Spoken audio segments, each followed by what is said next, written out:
ಶ್ರೀ ಗುರುಭ್ಯೋ ನಮಃ ಪರಮಗುರುಭ್ಯೋ ನಮಃ ಶ್ರೀಮದಾನಂದತೀರ್ಥ ಭಗವತ್ಪಾದಾಚಾರ್ಯ ಗುರುಭ್ಯೋ ನಮಃ. ವ್ಯಾಸಾಯ ಭವನಾಶಾಯ ಶ್ರೀಶಾಯ ಗುಣರಾಶಯೇ ಹೃದ್ಯಾಯ ಶುದ್ಧ ವಿದ್ಯಾಯ ಮಧ್ವಾಯ ಚ ನಮೋ ನಮಃ. ನಿನ್ನೆ ಭೀಮಸೇನನ ಅನುಸಂಧಾನದಲ್ಲಿ ಮಗಧ ದೇಶಕ್ಕೆ ಪ್ರಯಾಣ ಮಾಡಿದ್ದನ್ನು ನೋಡಿದ್ವಿ. ಮೂವರು ಕೂಡ ಭೀಮಾರ್ಜುನ ಮತ್ತು ಕೃಷ್ಣ ಅಲ್ಲಿ ಸ್ನಾತಕ ಬ್ರಾಹ್ಮಣ ವೇಷಧಾರಿಗಳಾಗಿ ಒಳಗೆ ಹೋದರು. ಜರಾಸಂಧನ ಹತ್ರ ಒಂದು ರೂಲು, ಯಾವ ಬ್ರಾಹ್ಮಣರನ್ನು ತಡೆಯೋ ಹೋಗಿಲ್ಲ ಯಾರೂನು ಅಂಥೇಳಿ.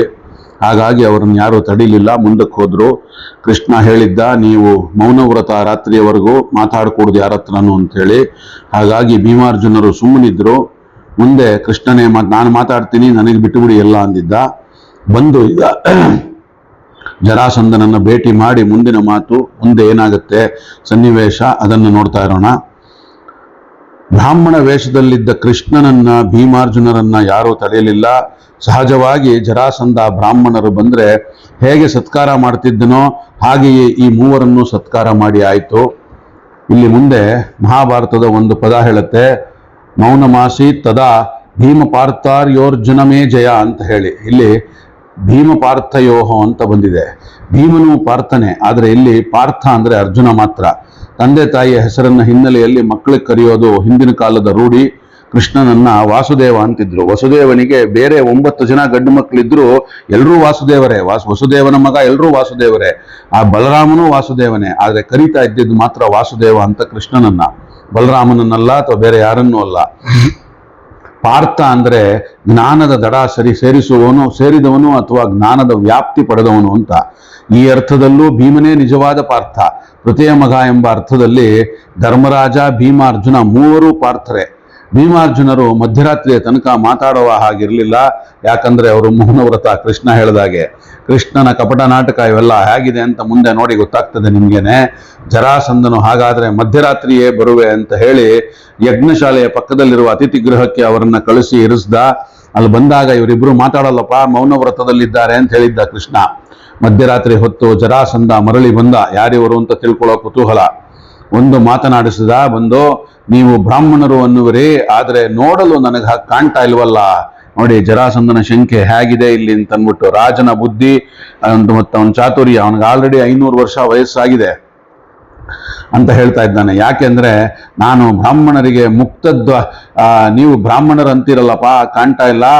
ನೋಡು ಅರ್ಜುನನಲ್ಲಿ ನೋಡು, ಇವನನ್ನು ನೋಡ್ತಾ ಇದ್ರೆ ಅರ್ಜುನನ್ ನೋಡಿ ಹೇಳ್ತಾನೆ, ಹೆಗಲಿನಲ್ಲಿ ಧನುಸ್ಸಿನ ಚಿಹ್ನೆ ಇದೆ, ಯಾವಾಗ್ಲೂ ಬಿಲ್ ಹಿಡ್ಕೊಂಡಿರೋ ಚಿಹ್ನೆ ಅದು. ಇದು ಬ್ರಾಹ್ಮಣರಿಗೆ ಇರೋ ಸಾಧ್ಯವೇ ಇಲ್ಲ, ಇದು ಕ್ಷತ್ರಿಯರಿರ್ಬೇಕು ನೀವು. ನಾನು ಬ್ರಾಹ್ಮಣರಿಗೆ ಮುಕ್ತ ದ್ವಾರವನ್ನು ಕೊಟ್ಟಿದ್ದೇನೆ. ಹೀಗಿದ್ದಾಗ ನೀವು ಯಾಕೆ ಹಿಂಬದಿಯಿಂದ ಬಂದ್ರಿ? ನಾನು ಹೇಳಿದ್ದೆ ಹಿಂದ್ಗಡೆ ಬಾಗಿಲಿಂದ ಬಂದ್ರು ಅಂತ ಹೇಳಿ. ಅದಕ್ಕಾಗಿ ನೀವು ಯಾಕೆ ಹಿಂದ್ಗಡೆ ಬಾಗಿಲಿಂದ ಬಂದ್ರಿ? ನಾನು ಬ್ರಾಹ್ಮಣರನ್ನ ಸತ್ಕಾರ ಮಾಡೋದಕ್ಕೋಸ್ಕರ ಯಾರೂ ತಡೀಕೂಡ್ದು ಅಂತ ಆಜ್ಞೆ ಮಾಡಿದ್ದೀನಿ. ಯಾರು ಬೇಕಾರ ಬ್ರಾಹ್ಮಣರು ಬರ್ಬೋದು, ಮುಂದಿನ ಬಾಗಿಲಿಂದ ಹೋಗ್ಬೋದು.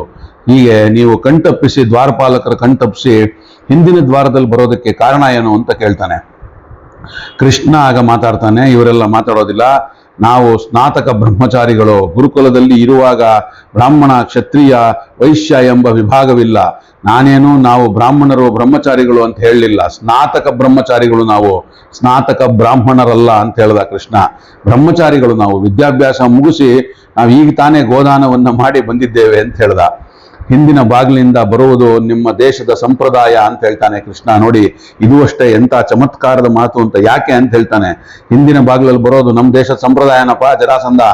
ಸ್ನೇಹಿತರ ಮನೆ ನೋಡಿ, ಅವನು ಹೇಳ್ತಾನೆ ನಮ್ಮ ದೇಶದಲ್ಲಿ ಅಥವಾ ನಮ್ಮ ಊರಿನಲ್ಲಿ ನಮ್ಮ ಪದ್ಧತಿ ಏನಪ್ಪಾ ಅಂದ್ರೆ, ಸ್ನೇಹಿತರ ಮನೆಗೆ ಎದುರು ಬಾಗಿಲಿನಿಂದಲೂ ಮತ್ತು ವೈರಿಗಳ ಮನೆಗೆ ಹಿಂಬಾಗಿಲಿಂದಲೂ ಹೋಗುವಂತ ರೂಢಿ ನಮ್ದು, ಅದೇ ಅಭ್ಯಾಸ.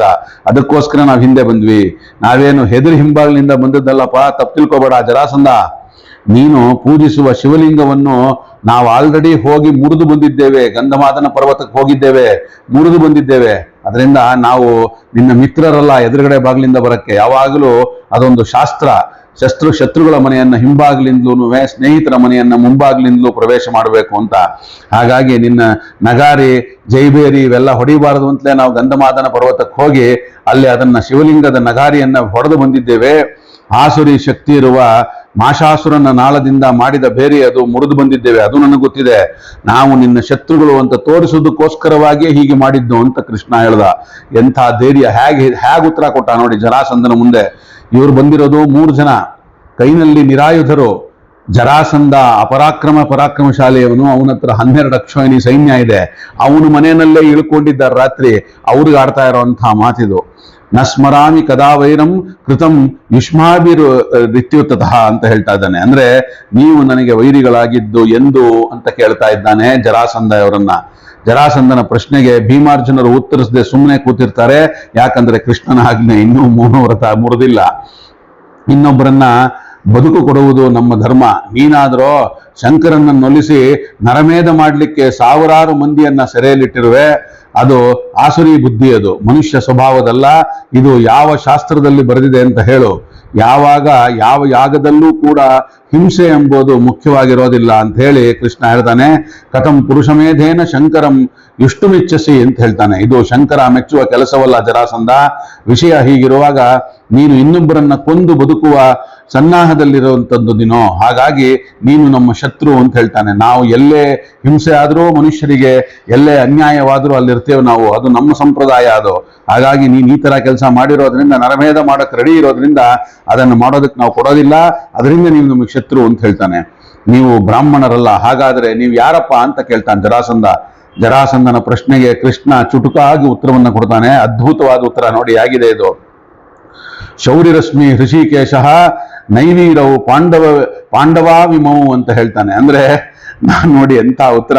ನಾನು ಶೂರಸೇನನ ಮೊಮ್ಮಗ ಹೃಷಿಕೇಶ ಅಂತ ನನ್ನನ್ನು ಕರೀತಾರಪ್ಪ ಜರಾಸಂಧ. ಹೃಷಿಕೇಶ ಅಂತ ಕರೀತಾರ ನನ್ನ, ಗೊಂಗುರು ಕೂದಲವನು. ಇವರು ವೀರರಾದ ಪಾಂಡುತನೆಯರು, ಪಾಂಡುಪುತ್ರರು, ಪಾಂಡವರಲ್ಲಿ ಇವರಿಬ್ರು. ಹೃಷಿಕೇಶ ಈ ಶಬ್ದದಲ್ಲಿ ಬಹಳ ಸಾಂಕೇತಿಕವಾದದ್ದನ್ನ ಹೇಳ್ತಾನೆ. ಅವನು ಕೃಷ್ಣ ಅಂತ ಹೇಳೋದಿಲ್ಲ, ಹೃಷಿಕೇಶ ಅಂತಾನೆ. ಕೃಷ್ಣನ ಮೂಲ ರೂಪಕ್ಕೆ ಅನ್ವಯವಾಗುವ ನಾಮ ಇದು ಹೃಷಿಕೇಶ ಅಂತ. ಭಗವಂತ ಯಾತಕ್ಕೆ ಅಂತ ನಾನು ಹಿಂದೆ ಗೀತೆಯಲ್ಲಿ ಹೇಳಿದ್ದೀನಿ. ಋಷಿಕೇಶ ಅನ್ನೋದು ಪದದ ಅರ್ಥ. ಭಗವಂತನ 2 ಕೇಶಗಳಿಂದ 2 ರೂಪಗಳು ಬಂದವು. ಕೃಷ್ಣ ಕೇಶವೇ ಕೃಷ್ಣ ಆದದ್ದು, ಶುಕ್ಲಕೇಶವೇ ಬಲರಾಮನಾದದ್ದು. ಭಗವಂತನ ಕೇಶವೆಂದರೆ ಭಗವಂತನಿಂದ ಭಿನ್ನವಾದ ವಸ್ತುವಲ್ಲ ಅದು. ಭಗವಂತನ ಕೇಶವೆಂದರೂ ಭಗವಂತನೇ. ಅವನಲ್ಲಿ ವರ್ಣಗಳಿವೆ, ಅವಯವಗಳಿವೆ, ಅವೆಲ್ಲವೂ ಆನಂದಮಯವಾದ ಅವನೇ ಕೂಡ ಅದು. ಇದು ಶಾಸ್ತ್ರಕಾರರ ಸಿದ್ಧಾಂತ. ಇಲ್ಲಿ ಕೇಶ ಅಂದ್ರೆ ಸೂರ್ಯ ಕಿರಣಗಳು ಅಂತ ಕೂಡ ಆಗತ್ತೆ. ಅಲ್ಲಿ ನೆಲೆಸಿ ಆನಂದವನ್ನು ಕೊಡತಕ್ಕವನು ಹೃಷಿಕೇಶ. ಹೃಷಿಕೇಶ ಅಂದ್ರೆ ಇಂದ್ರಿಯಗಳು, ಇಂದ್ರಿಯಗಳಲ್ಲಿ ತುಂಬಿರುವ ಪಿಂಡಾಂಡವನ್ನು ನಿಯಮಿಸುವಂತ ಹೃಷಿಕೇಶ. ಜರಾಸಂಧನ ಹೃಷಿಕದಲ್ಲಿದ್ದದ್ದು ಸೋತ ಹಾಗೆ ನಟಿಸಿ ಭೀಮಸೇನನ ಹೃಷಿಕದಲ್ಲಿದ್ದದ್ದು ಗೆಲ್ಲು ಹಾಗೆ ನಟಿಸುವವನು ಕೃಷ್ಣನೇ. ಅರ್ಥ ಮಾಡ್ಕೋಬೇಕಿದನ್ನ. ಈಗ ಮುಂದೆ ಹೇಳ್ತಾನೆ, ವಾದ ಹೋಗ್ತಾ ಹೋಗ್ತಾ ನನಗೆ 50ರ ಹುಡುಗ ಬೇಡ ಅಂತಾನೆ ಜರಾಸಂಧ. ಏನದು 50ರ ಹುಡುಗ ಅಂದ್ರೆ ಏನು, ಅದನ್ನು ಮುಂದೆ ನೋಡ್ತಾ ಹೋಗೋಣ. ತ್ರಯಾಣಾಂ ಕೇನತೆ ರಾಜನ್ ಯೋದ್ಧುಮತ್ಸಹೇತು ಮನಃ ಅಂತ ಹೇಳ್ತಾನೆ. ನಾವೀಗ ಬಂದದ್ದು ಸೆರೆಯಲ್ಲಿದ್ದ ರಾಜರನ್ನ, ರಾಜಕುಮಾರರನ್ನ ಬಿಡಿಸಿ ಅವರವರ ರಾಜ್ಯಕ್ಕೆ ಕಳಿಸೋದಕ್ಕೋಸ್ಕರವಾಗಿ. ಅವರನ್ನು ಬಿಡಿಸಿ ನಾವು ಹೋಗ್ತೇವೆ. ಇಲ್ಲದಿದ್ರೆ ನಿನ್ನೊಡನೆ ಹೋರಾಡಿ ಆದರೂ ನಮ್ಮ ಕೆಲಸವನ್ನು ಸಾಧಿಸ್ಕೊಂಡೇ ಹೋಗ್ತೇವೆ. ನಾವು 3ರಲ್ಲಿ ಯಾರ ಜೊತೆಗೆ ಬೇಕಾದ್ರೂ ಯುದ್ಧ ಮಾಡಯ್ಯ ಜರಾಸಂಧ ಅಂತ ಹೇಳ್ತಾನೆ. ನಿರಾಯುಧವಾಗಿ ಅಥವಾ ಆಯುಧ ಹಿಡಿದಾದ್ರೂ ಸರಿ. ಆಯುಧದ ಆಯ್ಕೆಯೂ ನಿನ್ನದೇ. ನೀನ್ ಯಾವ ಆಯುಧ ಬೇಕಾದ್ರೂ ನೀನ್ ಆರಿಸ್ಕೋ. ನಮ್ 3 ಜನದಲ್ಲಿ ಯಾರನ್ನ ಬೇಕಾದ್ರೂ ಆರಿಸ್ಕೋ. ನೀನು ಒಬ್ಬನೇ ಆದ್ರೂ ಸರಿ ಅಥವಾ ಇಡೀ ಸೇನಾ ಸಮೇತವಾಗಿ ಬಂದರೂ ಸರಿ ಅಂತ ಇದ್ದಾನೆ ಕೃಷ್ಣ. ಇಂಥ ಮಾತನಾಡೋ ಧೈರ್ಯ ಇನ್ಯಾರಿಗಿರ್ಬೇಕು ಕೃಷ್ಣನಿಗೆ ಅಲ್ಲದೇರಾ? ನಮ್ಮಲ್ಲಿ ಯಾವನೊಬ್ಬನು ಸೋತರೂ ಈ 3ರಲ್ಲಿ ನೀನು ಗೆದ್ದಂತೆ. ಯಾರ ಜೊತೆ ಹೋರಾಡಬೇಕು ಅನ್ನೋ ಆಯ್ಕೆ ನಿನ್ನದೇ ಕಣಯ್ಯ ಜರಾಸಂಧ. ನಮ್ಮ 3ರಲ್ಲಿ ಯಾರನ್ನ ಬೇಕಾದ್ರೂ ಅರಸ್ಕೋ. ಆಯುಧ ನಿನ್ನದು. ಆಯುಧ ಇದ್ರೂ ಸರಿ, ಇಲ್ಲದೆ ಇದ್ರೂ ಸರಿ. ಒಬ್ಬರ ಮೇಲೆ ಬಂದ್ರೂ ಸರಿ, ಇಡೀ ಸೇನಾ ಸಮೇತವಾಗಿ ಬಂದ್ರೂ ಸರಿ, ನೀನು ಹೇಗಾದ್ರೂ ಸರಿ, ಎಲ್ಲ ಆಯ್ಕೆಯು ನಿಂದೆ ಅಂತ ಹೇಳ್ತಾ ಇದ್ದಾನೆ ಕೃಷ್ಣ. ಹೀಗೆ ಹೇಳಿದಾಗ ನೀವು ಒಟ್ಟಿಗೆ ಬಂದರೂ ಬನ್ನಿ ಅಥವಾ ಒಬ್ಬೊಬ್ಬರೇ ಬೇಕಾದ್ರೂ ಬನ್ನಿ, ನನಗೇನು ಅಡ್ಡಿ ಇಲ್ಲ, ಭಯಾನೂ ಇಲ್ಲ. ನೀವು ಸೈನಿಕರನ್ನು ಕರೆದು ತನ್ನಿ ಅಥವಾ ನಿಮ್ಮಲ್ಲಿ ಯಾರಾದ್ರೂ ಒಬ್ಬ ಬರಲಿ. ಆದ್ರೆ ನೀನು ದನ ಕಾಯೋನು ಮರಿಬೇಡ ನೀನು. ಅಲ್ಲದೆ ನೀನು ಹೇಳಿ ನಾನು ಬಂದಾಗೆಲ್ಲ ನೀನು ಯುದ್ಧದಲ್ಲಿ ಓಡೋಗಿದ್ದೀಯಾ, ನೀನು ಯುದ್ಧ ಮಾಡೋದಿಲ್ಲ ಅನ್ನುತ್ತಿದ್ದಾನೆ ಜರಾಸಂಧ. ಅವನಿಗೆ ಗೊತ್ತು. 18 ಬಾರಿ ಬಂದು ಕೃಷ್ಣ ಅವನ ಕೈಯಿಂದ ತಪ್ಪಿಸ್ಕೊಂಡು ಹೋದ. ಯಾತಕ್ಕೋಸ್ಕರ ತಪ್ಪಿಸ್ಕೊಂಡು ಹೋದ? ಇವತ್ತಿನ ಈ ದಿನಕ್ಕೋಸ್ಕರ ತಪ್ಪಿಸ್ಕೊಂಡು ಹೋಗಿದ್ದವನು. ಯಾಕಂದ್ರೆ ಜರಾಸಂಧ ಭೀಮನ ವಧೆ. ಅದಕ್ಕೋಸ್ಕರವಾಗಿ ಪಂಚ ಶಬ್ದ ಧ್ಯೋಯಂ ಬಾಲಯೇವ ಮತೋದಮಮ ಅಂತ ಹೇಳ್ತಾ ಇದ್ದಾನೆ. ಇನ್ನುಳಿದವರು ಭೀಮಾರ್ಜುನರು, ನಿನ್ನನ್ನು ಬಿಟ್ಬಿಡು, ನಿನ್ನ ಹತ್ರ ಆಡಲ್ಲ, ನೀನ್ ದನ ಕಾಯವನು, ನಿನ್ನ ಹತ್ರ ನನಗೆಂತ ಯುದ್ಧ ಅಂತ ಹೇಳ್ತಾನೆ ಜರಾಸಂಧ. ಒಳಗಡೆ ಆಕ್ಚುಲಿ ಪುಕ್ಕಲು ಅವನಿಗೆ ಯುದ್ಧ ಮಾಡೋದಿಲ್ಲ ಅವನ ಹತ್ರ. ಅರ್ಜುನನ ಜೊತೆಗೆ ಹೋರಾಡುವಣ ಅಂದ್ರೆ ಜರಾಸಂಧ ಹೇಳ್ತಾನೆ ಅರ್ಜುನನು ನನಗೆ ಬೇಕಾಗಿಲ್ಲ. ಯಾಕಂದ್ರೆ ಆಗಲಿಕ್ಕೇನೋ ಅವನಿಗೆ 55 ವರ್ಷ ಆಯ್ತಯ್ಯ, ಆದ್ರೆ ಅವನು ನನ್ನ ಮಟ್ಟಿಗೆ ದುರ್ಬಲನಾದ ಹುಡುಗನೇ, ಅವನೊಬ್ಬ ಹುಡುಗ ಕಣಯ್ಯ, ಬಚ್ಚ ನನ್ನ ಮುಂದೆ ಅವನು. ಅವನ ಹತ್ರ ಏನ್ ಹೋರಾಡೋದು ನಾನು? 55 ವರ್ಷ ಆಗಿದೆ ಅರ್ಜುನನಿಗೆ. ಭೀಮನಿಗೂ ಅಷ್ಟೇ ವಯಸ್ಸು, ಕೃಷ್ಣನಿಗೂ, ಭೀಮನಿಗೆ 56 ವಯಸ್ಸು, ಕೃಷ್ಣನಿಗೆ 55 ವಯಸ್ಸು, ಅರ್ಜುನನಿಗೆ 55 ವಯಸ್ಸು. ಮೂರು ಒಂದೇ ಹೆಚ್ಚು ಕಮ್ಮಿ ಸಮಕಾಲೀನರಾಗಿದ್ದಾರೆ, 1 ವರ್ಷ ಡಿಫರೆನ್ಸ್ ಅಲ್ಲಿ. ಜರಾಸಂಧನಿಗೆ 500 ದಾಟ್ ಹೋಗಿದೆ. ಅವನು ಹೇಳ್ತಾನೆ 55 ವರ್ಷದ ಅರ್ಜುನ ಹುಡುಗ ನನ್ನ ಮುಂದೆ ಬಚ್ಚ, ಅವನ ಹತ್ರ ಎಂತ ಯುದ್ಧ ನಂದು? ಅವನು ನನ್ನ ಮಟ್ಟಿಗೆ ದುರ್ಬಲನಾದ ಹುಡುಗ, ಅವನು ಬೇಕಾಗಿಲ್ಲ ಅವನ ಜೊತೆ ಏನ್ ಹೋರಾಟ ಮಾಡೋದು ನಾನು? ಹೀಗೆ ಹೀಯಾಳಿಸಿದಾಗ ಅರ್ಜುನ ಪ್ರತಿಭಟಿಸದೆ ಸುಮ್ಮನಿದ್ದನು. ಯಾಕಂದ್ರೆ ಕೃಷ್ಣನ ಆಜ್ಞೆ ಆಗಿದೆ, ಮಾತಾಡ್ಬೇಡ, ಮೌನವ್ರತ ನೀನು ಅಂತ. ಜರಾಸಂಧನನ್ನು ಗೆದ್ದೇನು ಎನ್ನುವ ಆತ್ಮವಿಶ್ವಾಸ ಅವನಲ್ಲೂ ಇರಲಿಲ್ಲ, ಅದು ಒಂದು ಸತ್ಯವೇ. ಕೊನೆಗೆ ಜರಾಸಂಧ ಹೇಳ್ತಾನೆ, ಭೀಮನೇ ನನಗೆ ಸರಿಯಾದ ಎದುರಾಳಿ, ಆಡಿದ್ರೆ ಯುದ್ಧ ಭೀಮನ ಜೊತೆಗೆ ಆಡ್ಬೇಕು ಅಂತ ಹೇಳ್ತಾನೆ ಜರಾಸಂಧ. ಸೋತರು ಇವನ್ ಕೈನಲ್ಲಿ ನನಗೇನು ಮೋಸವಿಲ್ಲ, ವಾಯುತತ್ವ ಇವನು. ಗೆದ್ರಂತೂ ಹಿಡಿಯೋರೇ ಇಲ್ಲ ನನ್ನನ್ನ. ಭೀಮನನ್ನು ಭೀಮಸೇನನ ಪರಾಕ್ರಮ ಆಲ್ರೆಡಿ ಇಡೀ ಪ್ರಪಂಚದಾದ್ಯಂತ ಹಬ್ಬುಬಿಟ್ಟಿತ್ತು ಅದು. ಹಾಗಾಗಿ ಭೀಮಸೇನನ್ನ ಹೇಗೆ ಅಂತ ಎಲ್ರಿಗೂ ಗೊತ್ತಿತ್ತು. ಗೆದ್ರೆ ಭೀಮನಿಂದ ಜಯ, ಸೋತ್ರೆ ಭೀಮನ ಕೈನಲ್ಲಿ ಜಯ.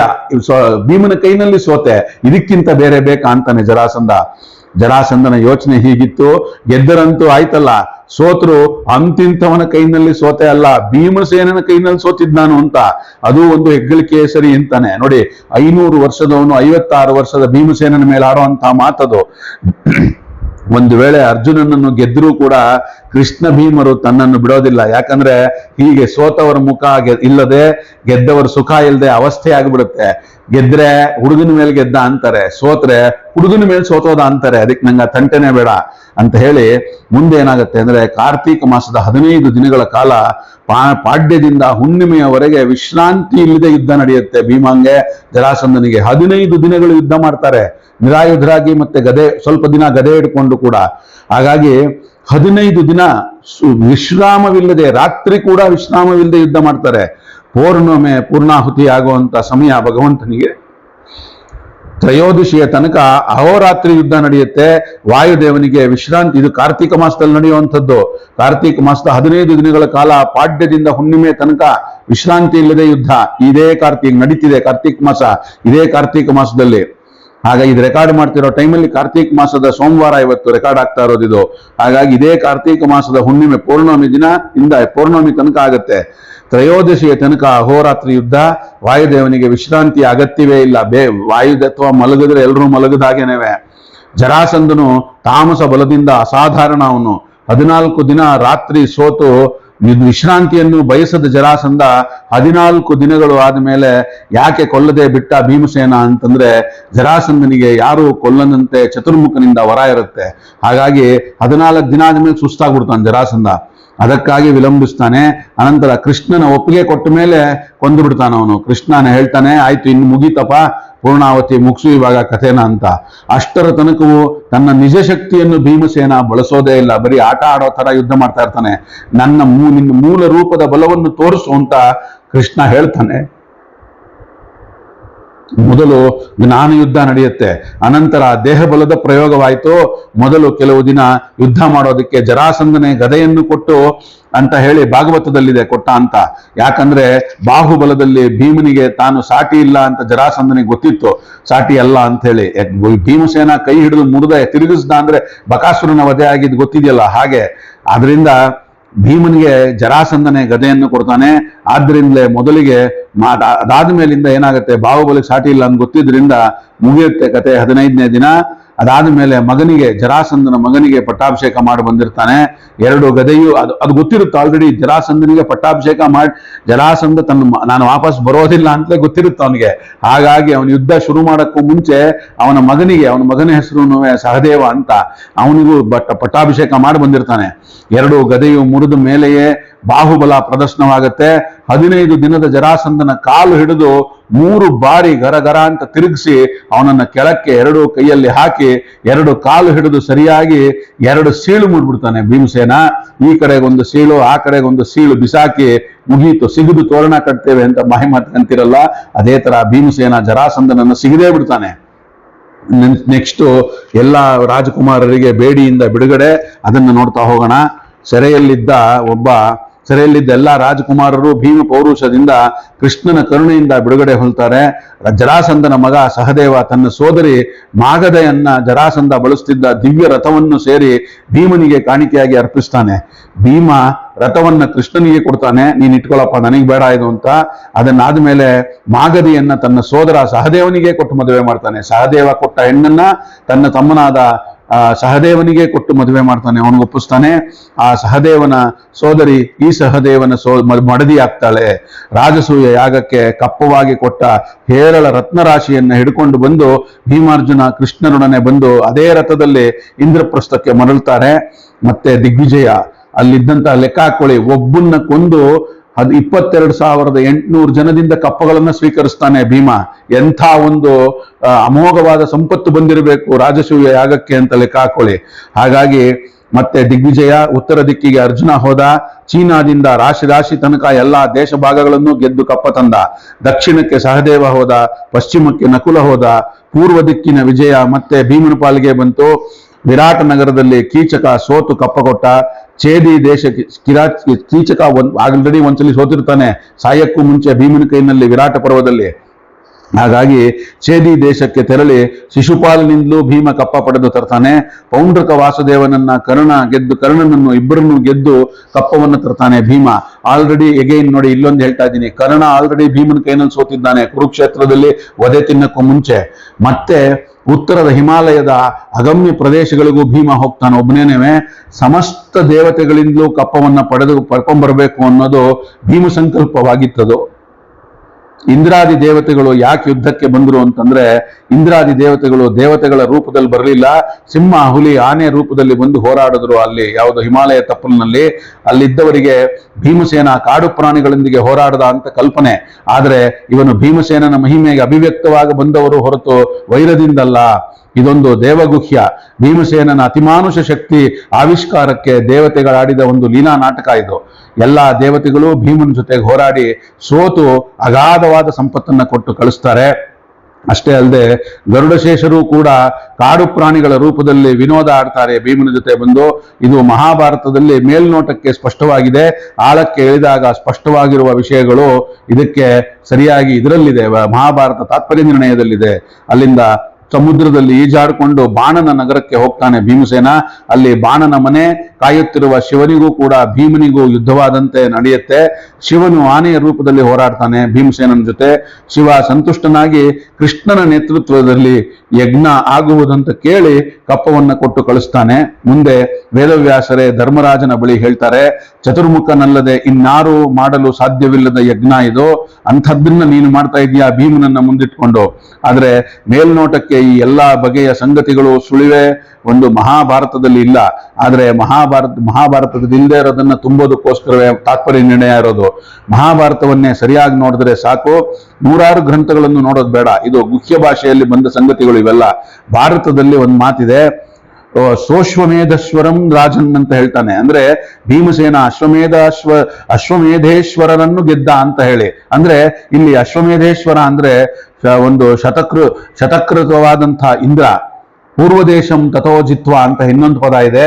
ಪೂರ್ವ ದೇಶವನ್ನು ಗೆದ್ದ ಅಂದ್ರೆ ಇಂದ್ರನಿಂದ ಪೂರ್ವದ ಉಪದೇಶಕಾರರಾದಂತಹ ಗರುಡಶೇಷ ರುದ್ರರು. ಹಾಗೆ ಸೋದರರ ನೆರವಿನಿಂದ ಬಹು ಸಂಭ್ರಮದಿಂದ ಧರ್ಮರಾಜ ರಾಜಸೂಯ ಯಾಗವನ್ನು ಮಾಡ್ತಾನೆ. ಮುಂದೆ ಭೀಮಸೇನ ಬರೋದು ಅಗ್ರಪೂಜೆಯ ಸಂದರ್ಭದಲ್ಲಿ. ರಾಜಸೂಯ ಯಾಗ ಮುಗಿದು ಎಲ್ಲರನ್ನು ಕಳಿಸ್ಕೊಡುವಾಗ ಬಂದವರಿಗೆ ಸಮ್ಮಾನಗಳನ್ನು ಮಾಡುವ ಕಾರ್ಯಕ್ರಮ. ಅಲ್ಲಿ ಯಾರನ್ನು ಮೊದಲು ಸಮ್ಮಾನಿಸುವುದು ಎಂಬ ಸಮಸ್ಯೆ ಬಂದಾಗ ಭೀಷ್ಮಾಚಾರ್ಯರು ಹೇಳಿದಂತೆ ಕೃಷ್ಣನಿಗೆ ಅಗ್ರಪೂಜೆ ಆಗತ್ತೆ. ಇನ್ನು ಮುಂದೆ ಏನಾಗತ್ತೆ, ಜಯ ಗೆದ್ದ, ಶಿಶುಪಾಲ ಬಿದ್ದ, ಅವೆಲ್ಲ ನಾಳೆ ದಿನ ಸಿಕ್ಕಾಗ ನೋಡೋಣ. ಅಲ್ಲಿವರೆಗೂ ಇವತ್ತಿನ ಈ ಒಂದು ಭೀಮಸೇನ ಚಿಂತನವನ್ನ ನನ್ನ ಗುರುಗಳಾದ ಬನ್ನಂಜಿಯವರಿಗೆ ಹಾಗೂ ಅವರ ಅಂತರ್ಯಾಮಿಯಾದ ಶ್ರೀ ವಾಯುದೇವರು ಹಾಗೂ ಕೃಷ್ಣ ಪರಮಾತ್ಮನ ಪಾದಗಳಿಗೆ ಅರ್ಪಣೆಯನ್ನು ಮಾಡೋಣ. ಶ್ರೀ ಕೃಷ್ಣಾರ್ಪಣಮಸ್ತು. ಸರ್ವೇ ಸಜ್ಜನ ಸುಖಿನೋ ಭವಂತು.